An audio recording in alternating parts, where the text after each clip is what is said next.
वो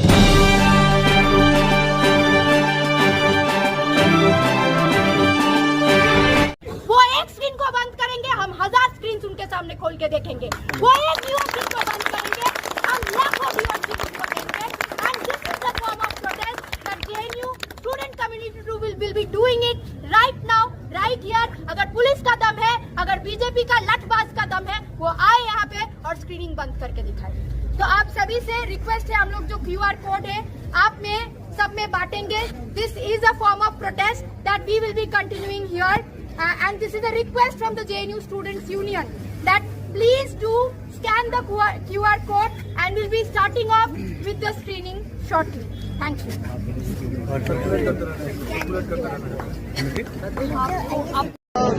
सबसे पहले मेरा नाम आयशी घोष है और हमें JNU जो छात्र संघ है, JNU स्टूडेंट्स यूनियन की प्रेसिडेंट हूँ, अध्यक्ष हूँ। जैसे कि आप सभी को दिख रहा है कि किस तरीके से आज JNU स्टूडेंट्स यूनियन के द्वारा एक डॉक्यूमेंट्री स्क्रीनिंग का प्लान किया गया है। और वो डॉक्यूमेंट्री स्क्रीनिंग इस बात पे था, BBC का जो डॉक्यूमेंट्री स्क्रीनिंग रिसेंटली जो काफी ट्वीट्स जिसके बारे में सरकार ने बोला है ट्वीट्स यूट्यूब से इसको हटाने के लिए, पॉइंट ये था कि डेमोक्रेसी के अंदर डिसेंट बरकरार रखे। ये खुद हमारे ऑनरेबल प्राइम मिनिस्टर के ट्वीट्स 2018 के 2019 के उन्होंने खुद बोला है कि अगर क्रिटिसिज्म नहीं होगा तो हम जो हमारी देश है, जो डेमोक्रेसी है, उसको स्ट्रेंथन नहीं कर पाएंगे। उसी लेगेसी को बरकरार रखने के लिए JNU छात्र संघ ने आज सोचा कि ऐसा एक डॉक्यूमेंट्री जिसको बार बार फोर्स करके बंद करवाया जा रहा है, हम लोग उसका स्क्रीनिंग करेंगे। अब जब हम लोगों ने स्क्रीनिंग करने का सोचा, पिछले 24 घंटे में JNU प्रशासन ने एडवाइजरी निकाला ये बोल के कि अनऑथराइज्ड है।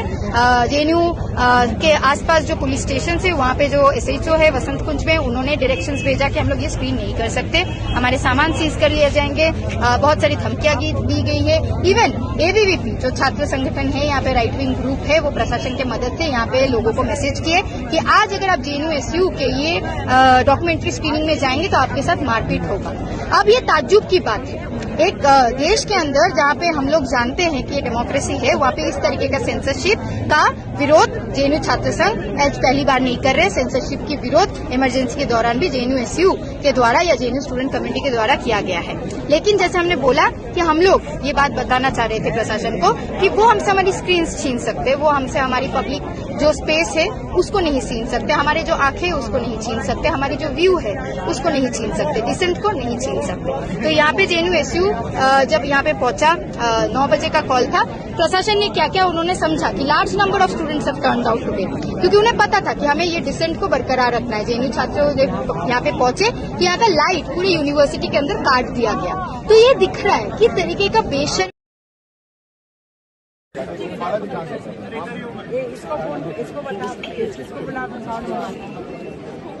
रंजन को बोला। अरे आप सॉरी, आप मेरे क्लास पे नहीं। हे रंजन,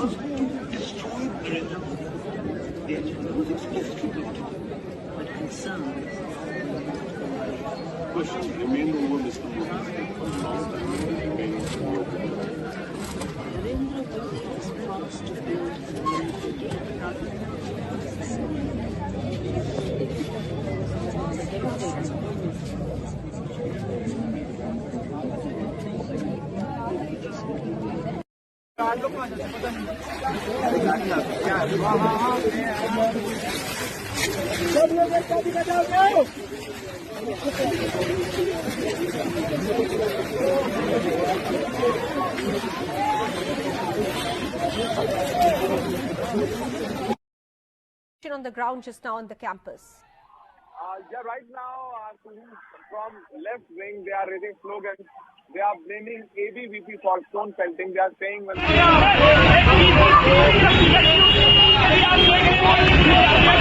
बना लिया गया है वो विरोध है, और आप जो विरोध के सवाल छात्रों से लगातार पूछ रहे हैं, हम ये चाहते हैं सवाल आप रोड के साथ में रोड खाली करो, रोड खाली करो, रोड खाली करो, उसके लिए इस सरकार ने हर विश्वविद्यालय को छात्र बनाया।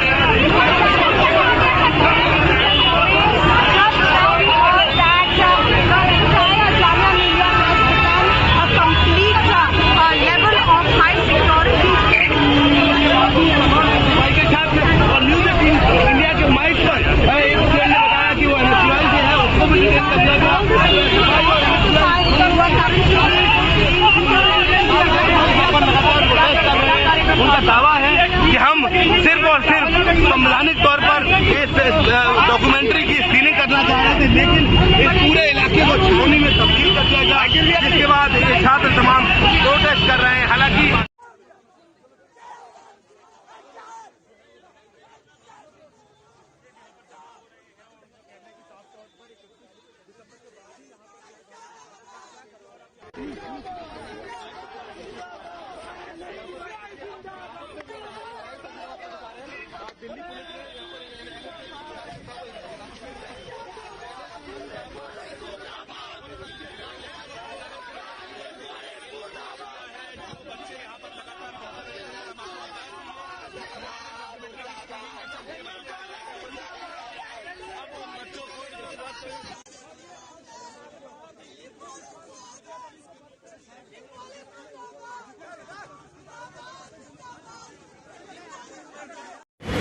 दोस्तों, इस वक्त मैं जामिया मिल्लिया इस्लामिया में हूँ। आप देख रहे हैं नॉर्मल दिनों से यहाँ पे ज़्यादा भीड़ भी है, ज़्यादा पुलिस भी है, पैरामिलिट्री फोर्सेस के जवान भी हैं।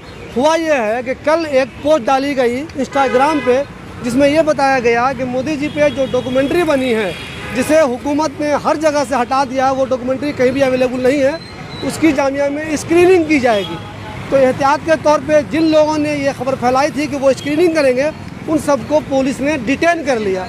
उसके बाद जामिया की तरफ से एक नोटिस जारी हुई कि हम किसी भी तरह के प्रोटेस्ट की परमिशन किसी को भी नहीं देंगे, और अगर कोई यहाँ के हालात ख़राब करने की कोशिश करता है तो पुलिस आएगी, उसे गिरफ्तार करेगी, उसके खिलाफ एक्शन लिया जाएगा। उसके बाद से जामिया में बहुत ज़्यादा पुलिस बुला ली गई है, पैरामिलिट्री फोर्सेस के जवान बुला लिए गए हैं, और जो बच्चे जिधर कैंपस में हैं उनको उधर ही बंद कर दिया गया। एक तरह से क्लास चल रही है, लेकिन मेन ताले जहाँ भी लगे हुए हैं, गेट पे कोई भी ताला खुला हुआ नहीं है, यानी कि आसानी से कोई भी कैंपस के अंदर जा भी नहीं सकता है, और न ही कोई अंदर से बाहर निकल सकता। अगर उसे निकलना हो तो बाकायदा कार्ड वार्ड दिखा के बहुत मुश्किल के बाद बाहर निकलेगा।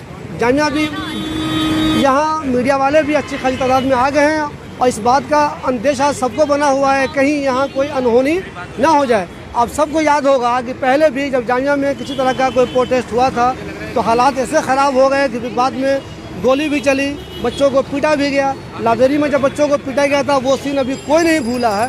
तो ऐसी कोई सिचुएशन यहाँ पैदा नहीं हो, इसके लिए ही यहाँ प्रिकॉशन लिया जा रहा है। पुलिस ने अपने तौर पे बहुत ज़्यादा पुलिस बुला ली है, जामिया भी अपने तौर पे तैयार है, और बच्चे जो हैं वो घबराए हुए हैं, उन्हें ये समझ में नहीं आ रहा है कि वो करना क्या है उनको। आज देखिए यहाँ वर्ज वाहन भी मौजूद है, मतलब पुलिस ने अपने तौर पे हर तरह की तैयारी की है कि अगर किसी तरह की अनहोनी होती है तो उस पर कैसे काबू पाया जाए।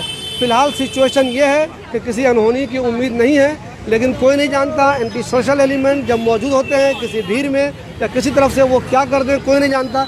इसलिए एहतियात के तौर पे जामिया भी तैयार है, पुलिस भी तैयार है, और बच्चे भी तैयार हैं कि आखिर हालात किस करवट लेते हैं। जो डॉक्यूमेंट्री दिखाने की बात की गई थी वो 6 बजे बात की गई थी, आज 6 बजे, लेकिन बच्चों ने ये कह दिया है कि बच्चे तैयार हो गए हैं। जामिया के समझाने के बाद वो बच्चे तैयार हो गए, सफाई के बच्चे, कि ठीक है हम वो डॉक्यूमेंट्री नहीं दिखाएंगे, उसकी स्क्रीनिंग नहीं होगी। इसके बावजूद हालात अभी भी टेंस बने हुए हैं, बहुत ज़्यादा संख्या में पुलिस मौजूद है, बच्चे कैंपस में इधर उधर बंद हैं, गेट में मेन गेट जो है सब में ताले लगे हुए हैं, और रोड पे आप किस तरह अफरा तफरी का माहौल है यहाँ पे आप देख ही रहे हैं।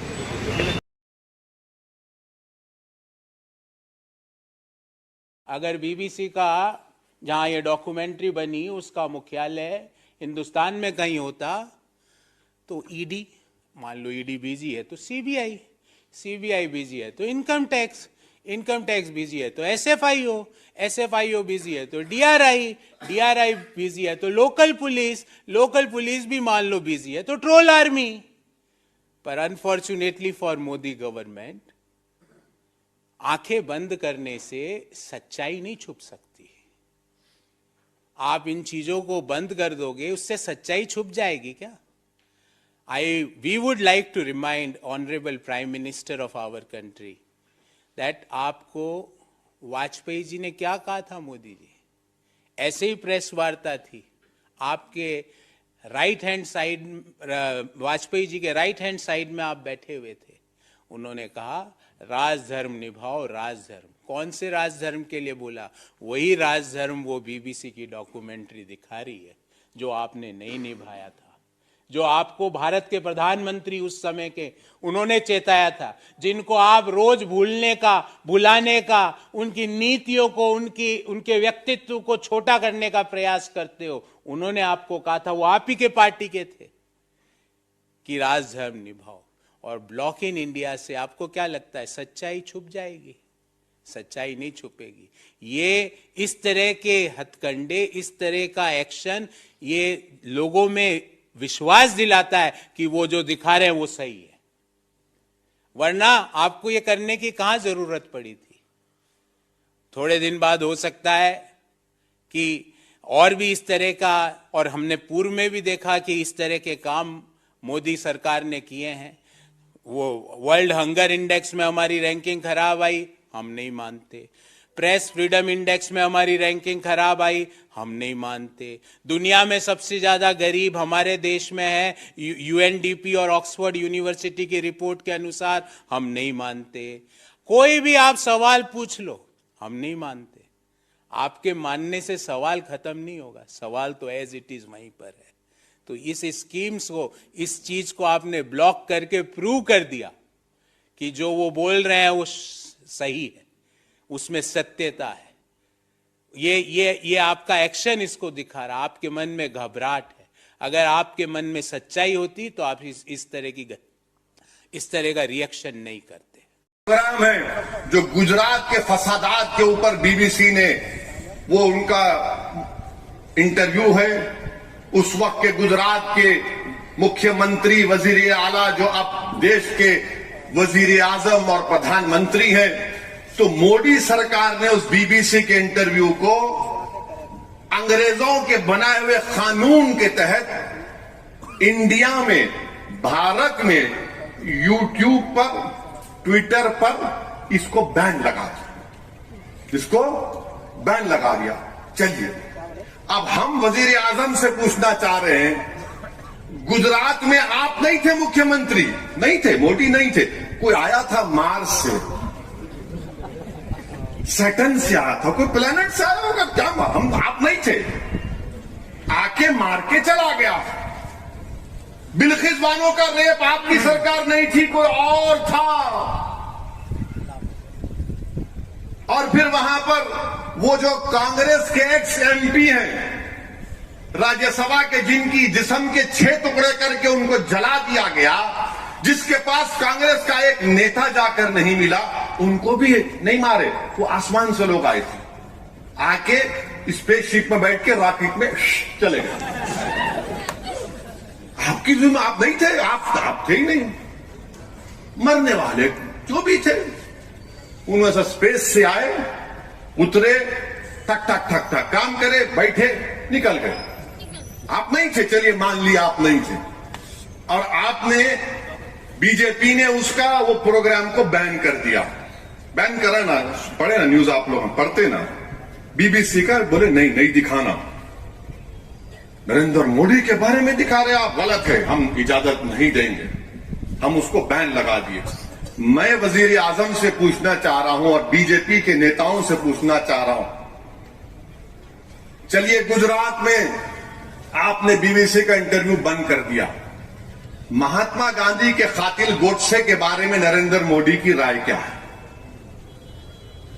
गोडसे के बारे में क्या राय है, बताइए हमको। कातिल है ना गांधी का, मानते ना आप लोग? या आप भी थोड़ा डाउट में आ गए? मानते ना? उन्होंने गांधी को गोली मारे, कब मारे? 30 जनवरी को। अब आ रही 30 जनवरी, वो कांग्रेस के नेता बोले 26 जनवरी को मार दिए गए। क्या बात है प्यारे, हम समझ रहे थे किसी और के कान में फूल है, नहीं मालूम। नहीं बोले, अच्छा मैं पढ़ा 26, ठीक है, वो पढ़े होंगे, क्या मालूम। बहरहाल 30 जनवरी को गोडसे ने गांधी का कत्ल किया ना। तो भारत का सबसे बड़ा टेररिस्ट कौन हुआ? आजाद हिंदुस्तान का सबसे टेररिस्ट कौन है? तो गोडसे मुर्दाबाद बोलेंगे नहीं बोलेंगे? बोलेंगे ना। अब गोडसे के ऊपर पिक्चर बन रही, गोडसे के ऊपर पिक्चर बन रही। क्या भारत के प्रधानमंत्री गांधी के कातिल की पिक्चर को बैन करेंगे या जनता को बोलेंगे जाके देखो? पिक्चर बन रही गोडसे के ऊपर, नाथूराम गोडसे के ऊपर पिक्चर बन रही है। और उसमें ये मैं खुद देखा हूं आने से पहले, उन्होंने बोल रहे कि गोडसे गांधी को क्यों मारा। तो भारत के प्रधानमंत्री, वजीर आजम और बीजेपी से पूछ रहे हैं कि आपके बारे में बीबीसी कुछ दिखाया तो बड़ी तकलीफ लगी, मिर्ची लगी, बैन, और गांधी को मारने वाले का पिक्चर भारत में रिलीज होगा या बैन होगा, हम पूछना चाह रहे बीजेपी से। आप तो बोलेंगे, उन्होंने क्या बोलेंगे नहीं मालूम ना, टैक्स भी मार दो। अच्छा, आप मैटनी शो देखने के कायल नजर आ रहे हैं। भारत पिक्चर के ऊपर बैन करेंगी नहीं करेंगी? हम बीजेपी से चैलेंज कर रहे हैं, पूछ रहे हैं, आप गोडसे के पिक्चर पर बंद कराओ। चलो, नरेंद्र मोदी महात्मा गांधी से बड़े नहीं है, कोई बड़ा नहीं हो सकता, गांधी अंबेडकर से कोई बड़ा नहीं हो सकता। जब गांधी को मारने वाले का पिक्चर बन रहा है तो बीजेपी बैन लगाओ ना। वो एक, मैं पिक्चर नहीं देखता हूं, मुझे पसंद नहीं है, टाइम वेस्ट ऑफ टाइम है। 2 घंटे बैठ के देखते हैं उसको, कौन देखते जी? अब यहां बैठ के देख रहे, सुन रहे, देखो आप भड़काओ भाषण को, कुछ इल्म लेके जा रहे यहां से आप। वो एक पिक्चर में वो रंग कहते क्या है, कपड़े का रंग, बैन। अरे वो छोड़ो, गांधी के कातिल का पिक्चर बन रहा है। क्या बीजेपी आरएसएस उस पिक्चर को बैन करेगी? नहीं करेगी। 2013 में भिंडरानवाला पर एक पिक्चर बनी थी, बैन लग गया, तो गोडसे पर पिक्चर कैसा बना रहे हैं लोग? मोदी के बारे में गलत दिखाए तो बैन, इंडिया में बैन बैन, और गांधी को मारने वाला जो गांधी को गोली मारा उस पर कोई बैन बैन नहीं। क्यों भाई, गोडसे आपका क्या लगता है? गोडसे से इतनी मोहब्बत क्यों है?